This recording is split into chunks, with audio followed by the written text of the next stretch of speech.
Good evening and welcome back to the next episode of the Roznama, which is Clat Possible's daily newspaper analysis series. I hope you've been enjoying our series over the last few days. What we've tried to do is to make sure we present all of the relevant articles and editorials from the newspaper each and every day live and tell you what is most important.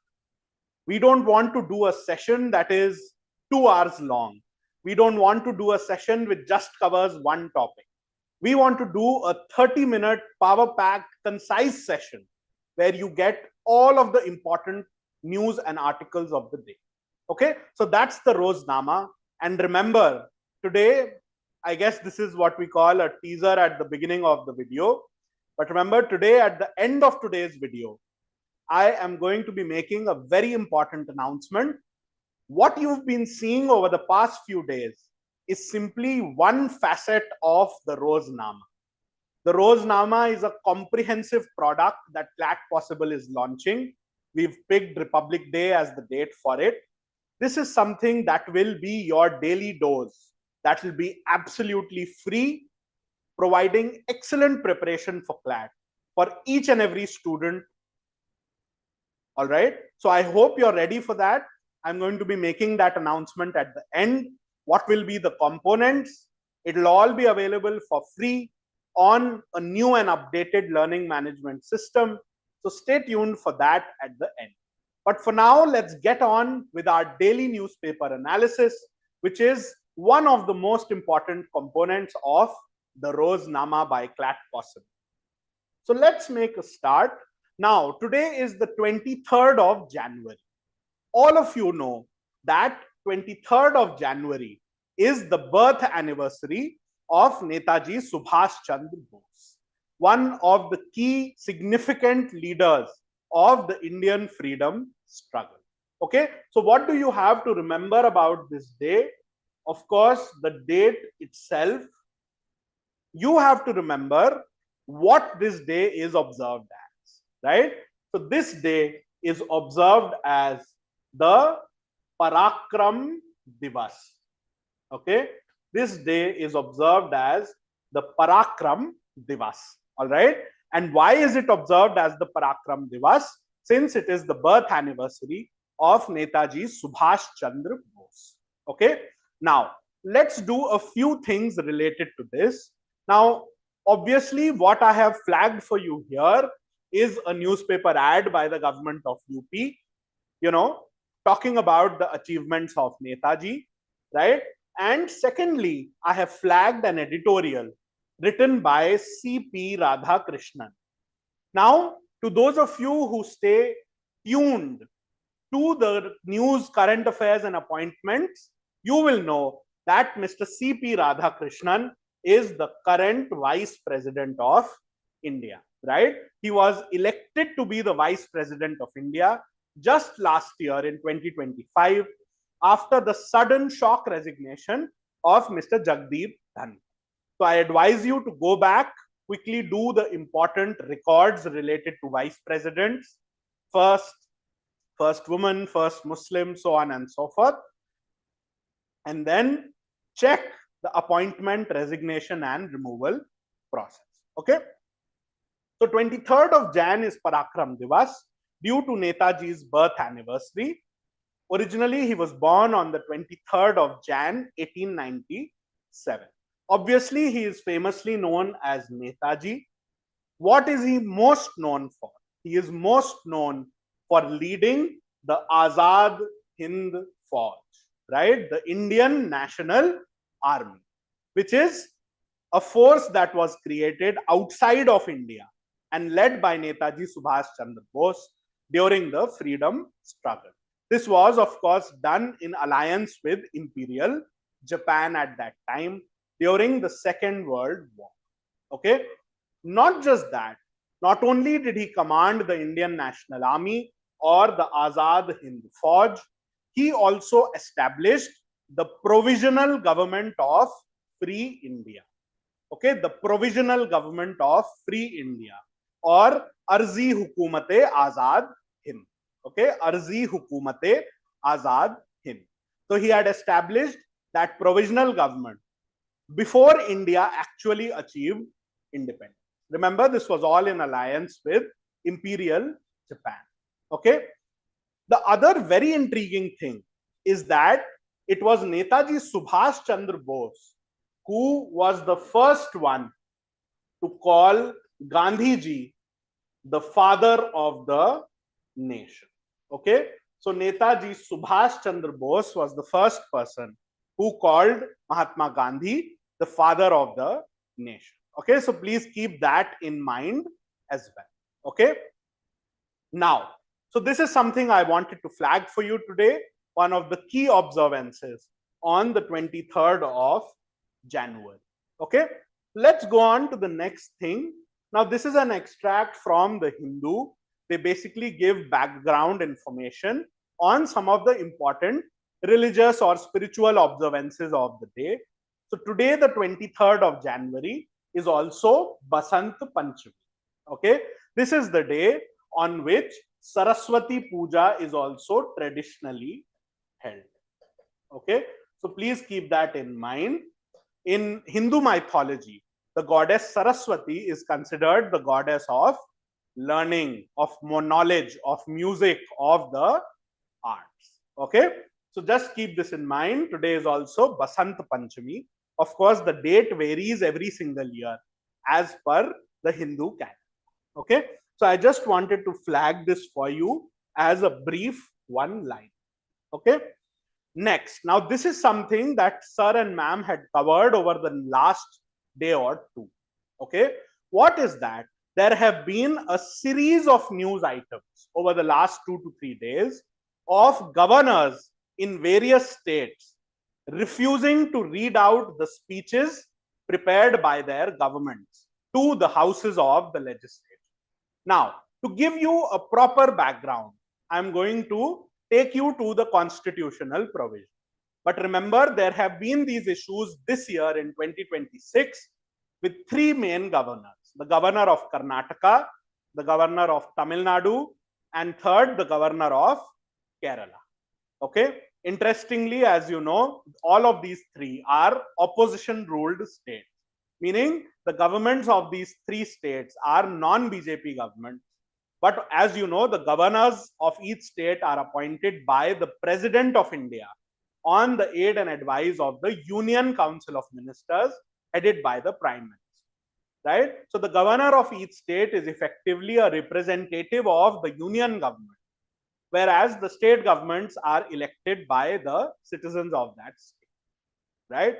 So this conflict has been playing out over the last few years.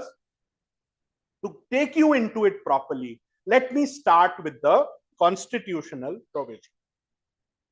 So the provision we are talking about is Article 176 of the Constitution. Okay. So what does Article 176 of the Constitution provide? It talks about special address by the governor. So let's read the important bit. So it says at the commencement. So commencement here, of course, meaning at the beginning. So at the commencement of the first session after each general election to the Legislative Assembly, and at the commencement of the first session of each year. Now we are in the month of January 2026. So in all of the states, the very first session of the year is taking place at this time. Okay. So this provision tells us that at the beginning of the first session after a general election and at the beginning of the first session of each year, the governor shall, this word is important here, meaning it is mandatory. The governor shall address the Legislative Assembly if there is only one house, or both the houses if there are two houses in that state, and inform the legislature of the cause of its summons. Okay. So what's the summary of this? Article 175 talks about special addresses to be given by the governor, and it tells us that after each general election to the state legislative assembly, And at the beginning of the first session of each year, the governor shall give an address to the houses of the state legislature and inform them why they have been summoned. So this is all that is provided in Article 176 of the Constitution. Okay. Now the Constitutional Convention, conventions are things which are not written down, but they are practices which are universally followed. Okay. So the convention, the norm is that this speech which is to be given by the governor has to be prepared by the chief minister and his council of ministers. Okay. So this address given by the governor is made actually by the CM plus his council. Okay. And the governor has a duty to read out the speech written by the CM and his council of ministers. So this is the root cause of these incidents of friction that have been taking place between the CMs and the governors of these states. Okay. So the news in the last 2 days was, number one, the Tamil Nadu governor simply refused to read the speech. Okay. He just walked out and did not read out the speech in the assembly in Tamil Nadu. The governor of Kerala read out parts of the speech, did not read out other parts of the speech. And the governor of Karnataka simply read part of the speech and then walked out. Okay. So this is certainly a violation of their oath of office, right? They are not following the Constitutional Convention that they have to read out the speech prepared by the State Council of Ministers led by the CM. Okay. And so these articles today have covered these things. As I mentioned, the issues have shown up this year in these 3 states, the governors of Tamil Nadu, Kerala, and Karnataka. So I have now shown you the provision, told you the source of the problem, and the reality is that the governors are not following their duty and are refusing to read out the speeches prepared by the CM and the State Council of Ministers. Okay, now let's go ahead to the next one. Now, this is a topic, a group of topics that has been in the news over the last few days, weeks, months. Okay, and in fact, Ananya ma'am and Satyam sir have also covered these in the past few days. Okay, so as you know, Donald Trump has created something called the Board of Peace.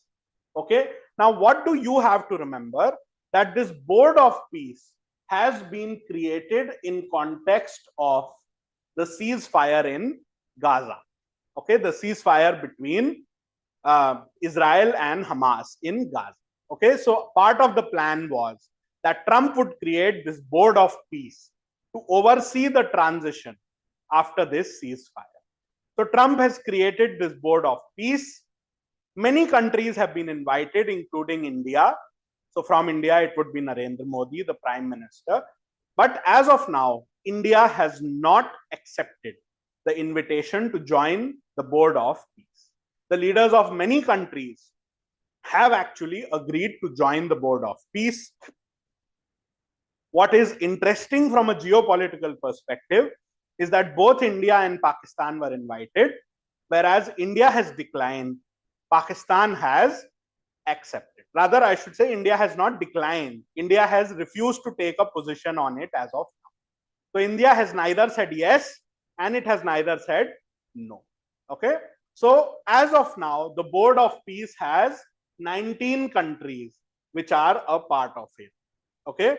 So there were a bunch of countries from Europe and elsewhere who have accepted the invitation. The Board of Peace, of course, is led by Donald Trump. And all of this was unveiled at the World Economic Forum in Davos. Okay. All right. So I'm not going to get into the World Economic Forum in detail because I believe it's been covered over the past few days. So go to yesterday's video and day before's video. It'll all be in a playlist and you can get all of the details on that. Okay. All right. So I hope this is absolutely clear. So the Board of Peace will be an important piece of news from the perspective of international affairs. Okay. Now, what I've done is I've put together here a bunch of the other articles and editorials that have come in the news relating to this topic, right? In fact, in the Indian Express today, there were these two articles, point and counterpoint, about why one side said India should join the Board of Peace, whereas the other side argued that India should not join the Board of Peace. So it can be an interesting opportunity for you to hear both sides of the argument. This is available on page 11 of the Indian Express if you want to take a deeper look at the same. Okay, all right. Let's go ahead. This is simply another article again from the Indian Express, which talks about Trump's launch of the Board of Peace. You see in the picture about 19 leaders who have come together for the same. Now, what is interesting here? Okay, so one thing we should clarify first. Okay, so there are 19 leaders plus Trump. Okay, so just keep that in mind. It is 19 plus Trump. So in total, leaders of 20 countries as of this morning's newspaper who have joined the Board of Peace. Okay, so please keep that in mind. The other thing which is making this very interesting is that Trump has said, for now, the Board of Peace is about Gaza. But maybe in the future, the Board of Peace can play a bigger role. Okay, which is why there have been many editorials over the past few days stating that is the US essentially creating a parallel UN system. Okay, maybe that's an overstatement, but there are questions because originally this was just supposed to be about Gaza, and now Trump, as usual, makes broad statements, and he said that maybe it will serve other global purposes as well. So let's see if that is something that comes to fruition. Okay, now let's go to the next one. What we have here is the Hindu's editorial. Okay, so this is not an editorial written by some other person in the Hindu. This is the official editorial of the Hindu's editorial board. Okay, so a very witty title here, a piece of board. Okay, so I just brought it in. Here, the view of the editorial board of the Hindu is that India must not join Trump's Board of Peace, right? Many of the criticisms are that it is essentially a colonialist and imperialist misadventure, right?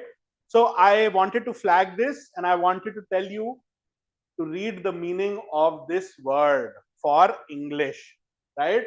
What is eschew? Okay, ESCHEW. Okay, so that's homework for you to find out the meaning of this word, ESCHEU. Effectively, it means to decline, right? So India must eschew temptation to be a part of Trump's peace board, right? India must resist the temptation to become part of Trump's Board of Peace, right? But I want you to check the official meaning from one of the standard dictionaries, Oxford or Collins or Merriam-Webster. Okay, all right. Moving on. This is once again an editorial from the Indian Express about the important speeches given at Davos. Okay, what happened at Davos, the World Economic Forum, and because so many ongoing issues are there in the world related to Greenland, related to Venezuela, related to Israel and Palestine, related to Trump, related to the Board of Peace, related to Russia and Ukraine, and so on and so forth. So this World Economic Forum at Davos sort of became a platform for the leaders of the world to meet and talk about their outlook on these various crises, right? So what are these two big important speeches? One was given by Trump, right? And the other one was given by Carney, right? Trump, of course, is the president of the United States, whereas Mark Carney is the prime minister of Canada, right? In fact, most of the attention was taken by the speech given by Mark Carney, even leading to the coining of this phrase, which is the Carney Doctrine, right? Where Mark Carney effectively blew the lid off of the international world order, right?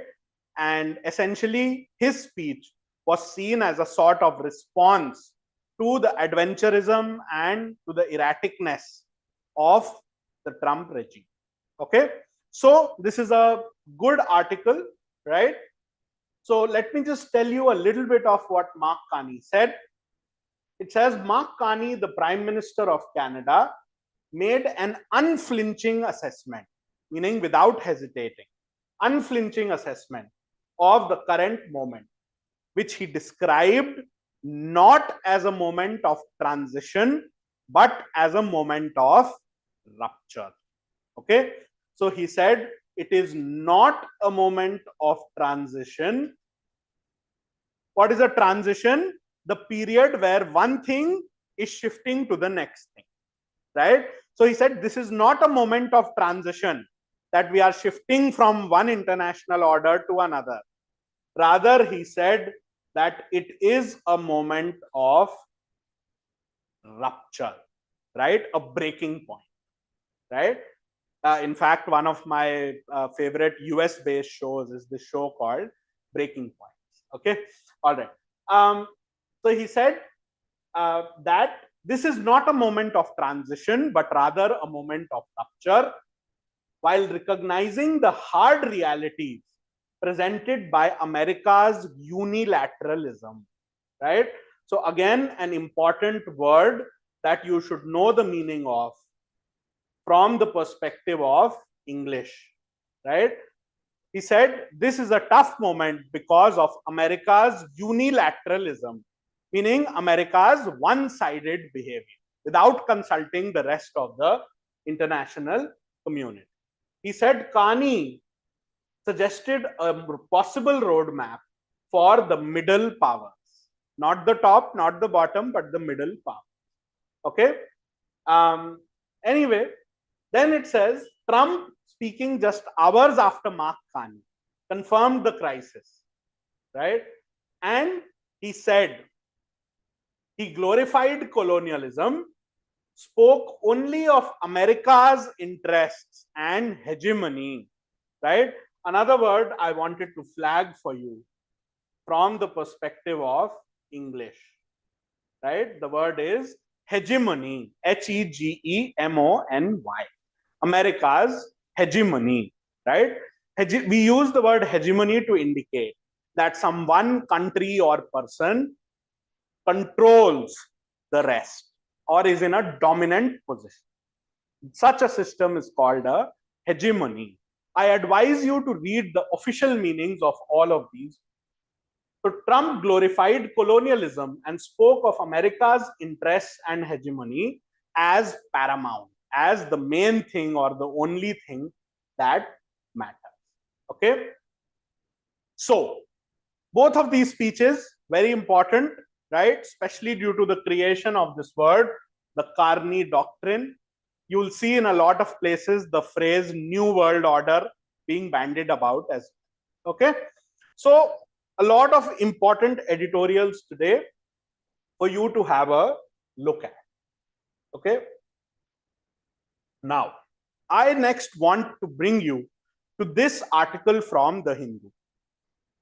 Does Trump's Greenland plan signal the end of NATO? Right?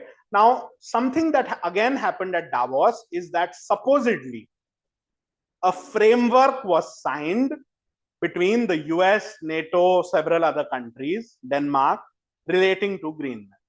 Now, it seems that the stuff that they agreed to is nothing major. It's not like Greenland is being handed over to the US or that suddenly Greenland will be under the US's sovereignty. That has not happened. It seems more like a bunch of empty promises have been made to Trump to mollify him and to allow him to save face. Because there was a huge reaction in the stock markets and the bond markets to Trump's plan for Greenland. Okay? But why I've flagged this article for you is to flag NATO, right? So what I'm going to do is to tell you a few important questions relating to NATO. So, number one, which treaty establishes NATO, right? So you should know the name, that the Washington Treaty establishes NATO. You have to find out the date of its signing, because this date is what is observed as NATO Day. Okay, so the date of signing of the Washington Treaty is what is observed as the NATO Day. You must know how many members there are in NATO as of now and which country is the latest member. So absolutely important. Next, you must find out the headquarters of NATO, that is in Brussels, Belgium. And finally, you must know the name of the Secretary General of NATO, who is right now Mark Rutte, R-U-T-T-E, right? I believe Ananya ma'am discussed this topic with you the other day, so I'm just flagging some of the important aspects. Lastly, you must know what is Article 5. This is the article of the North Atlantic Treaty or the Washington Treaty, which provides for collective self-defense, that an attack against one NATO member is an attack against all NATO members. Okay, so again, an important topic for this year. These basics you must never forget, other than the current affairs which will keep coming up. In relation to Greenland, why is NATO relevant? Because both the United States and the Kingdom of Denmark are NATO members. And Greenland is essentially a colony or territory of Denmark. Okay, so it poses an existential threat to NATO, because if the US attacks Denmark, it's one member of NATO attacking another member of. Now, the update over this week, over these last few days, is that Trump has said we are not going to do a military action into Greenland. But that doesn't mean that Trump will not continue to saber rattle, right, and try to coerce the powers of Europe to effectively hand over Greenland. Okay, so this is what you must keep in mind. Again, supposedly a Greenland framework has been worked out between the US and NATO. Okay, however, let me tell you, there is nothing significant about this framework. There is no change of sovereignty. The US already has the ability to have bases in Greenland, so that is nothing new. Okay, all right, let's move on. Okay, so let's move on from this topic. Now, I flagged this one. This is a good article in the Hindu on page 6, but I have brought this to you as a one-liner, effectively to discuss the meaning of this term, ecocide, right? So ecocide is effectively the killing of the environment. Okay, so ecocide is effectively the crime of harming the environment. Okay, so this is a significant word that is gaining ground these days, and there are countries of the world which have started recognizing ecocide as a criminal offense, meaning it is, if we were to define it, we can say causing criminal harm to the environment. Okay, so this is a word you must keep in mind. The word is ecocide. It is the criminal harm to the environment. okay, caused with the intent to hurt the environment. Okay, all right.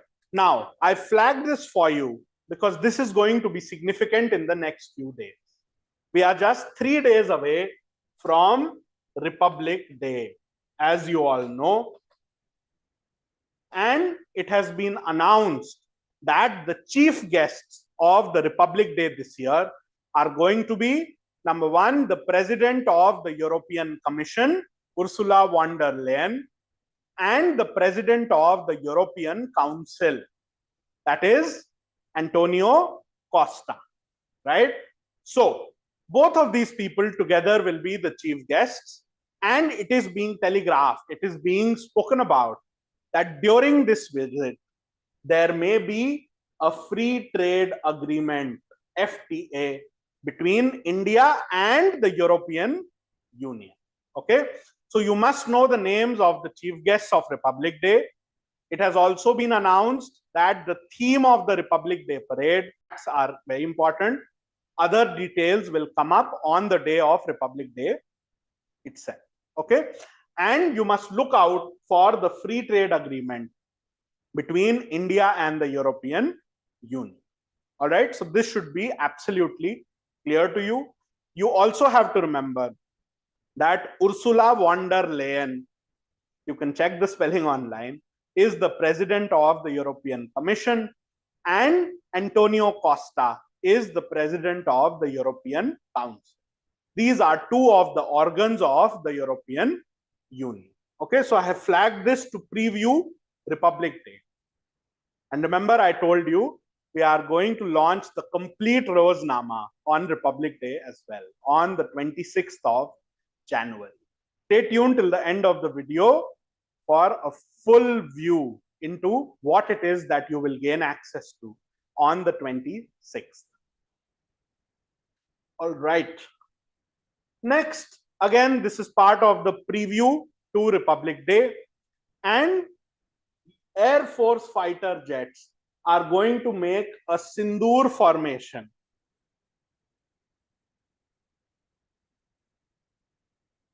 So welcome back.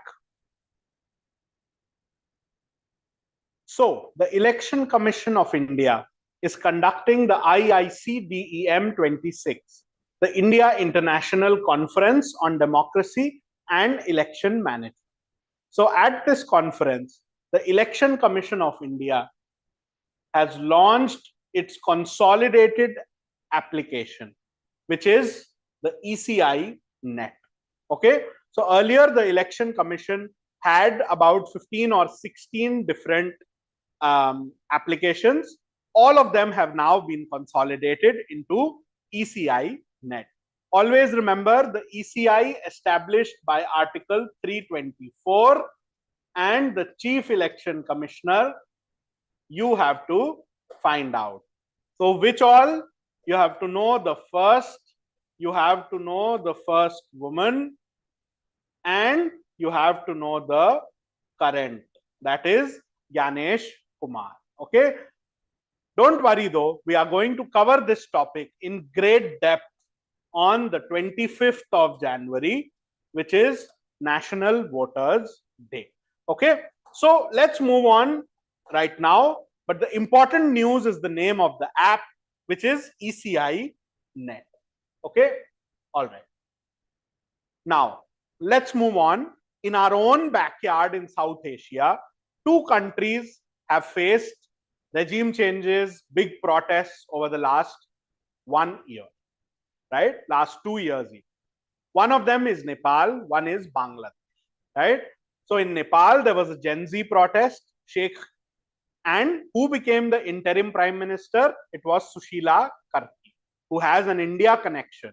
She's done her master's from the Banaras Hindu University. The other country is Bangladesh, where Sheikh Hasina was deposed and an interim government was established under the leadership of Muhammad Yunus. Okay, so keep that in mind. Now again, both of these are interim arrangements. So the interim arrangement in Bangladesh lasted for almost 2 years, and now national elections are being conducted. However, Sheikh Hasina's party, the Awami League, is not in the running.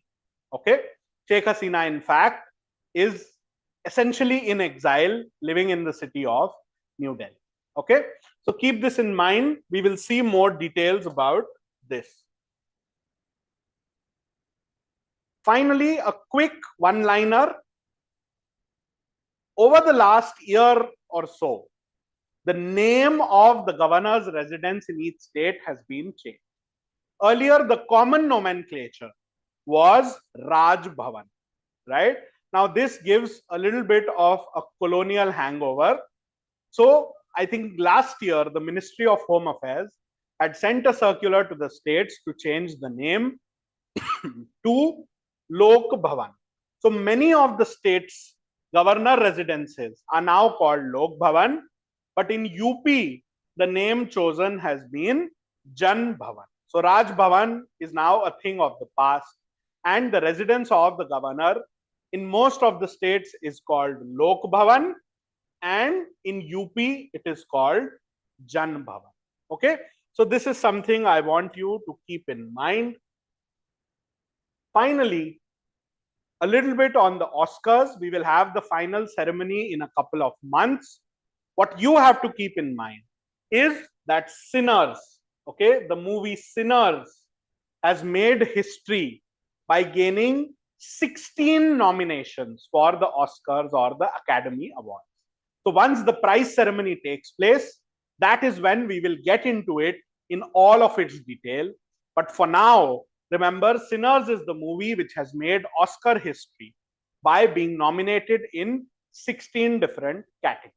Okay, the sad news for India is that Homebound, which was India's entry to the Oscars for the best international feature film category. So this is for international films. Our nomination was Homebound. It made it through to 2 rounds, but did not become one of the final 6. Okay, but still you must remember that last year, India's entry to the Oscars was Homebound in the award ceremony that will take place, I believe, in March or April. I still remember when I was giving my board exams, around that time, the Oscar prize ceremony would take place. Okay, so please keep that in mind. The final point is just a quick recap. This NEP is not the national education policy. Here, rather, we are talking about the national electricity policy. Okay, and the link of this national electricity policy is with the Shanti Bill for civilian nuclear plants, right? So Shanti Bill is what National Electricity Policy 2026 is related to. So what is the news? The draft National Electricity Policy 2026 has been released. It will be finalized. So it's likely that before your exam, the final National Electricity Policy 2026 will come. And of course, it is linked to the current affairs on the Shanti Bill. Okay, so please keep this in mind. I just wanted to flag it as a preview. This is going to be an important piece of news through the rest of the year. And now it is time for the big announcement, right? I teased for you at the beginning the launch of Roznama. And the tagline below is the place to practice today's editorials today, right? So our new learning management system is launching soon. And the first thing to be featured on this learning management system is going to be Roznama. Of course, Roz in Urdu and in Hindustani means daily, right? So in this Roznama, this session which you are watching, the daily newspaper analysis, is just one aspect. So you get the daily newspaper analysis, you get a daily vocabulary test, you get to see in written form the top 5 current affairs of the day, and the GK chart of the day. What does that give you? It's essentially a flow chart doing a deep dive into the important information related to one topic. Okay, it's like a mind map. But the key aspect of the Roznama is that you get about 25 to 30 questions each day, framed from all 5 subjects based on today's editorial. Okay, so we have brought this offering for all of you. It is absolutely free. Each and every one of you gets to practice it. So this is something that will formally launch in all of its glory from Republic Day, that is the 26th of January 2026. So please stay tuned. Stay on the lookout. In a few days on the Clat Possible website, new and revamped, on the Clat Possible learning management system, new and revamped, you are going to see this market defining offering, that is CP's Roznama, right? And we did a little bit of a play with the words. Join CP's Roznama Rosanna, meaning come back every day, practice today's editorials for all 5 subjects for Clat and ALET, see the GK chart of the day, read the top 5 current affairs of the day, practice vocabulary daily, and watch this daily newspaper analysis. Okay, so if you dedicate this 1 hour each day, it is going to serve as a marvelous foundation for you for your law entrance exam. So I'm looking forward to releasing the Roznama for all of you in a couple of days. As always, please stay tuned, subscribe to our channel, come back each day to watch this daily newspaper analysis, and subscribe to the Roznama once it is launched on the 26th of January. Good night to all of you. Thanks for tuning in.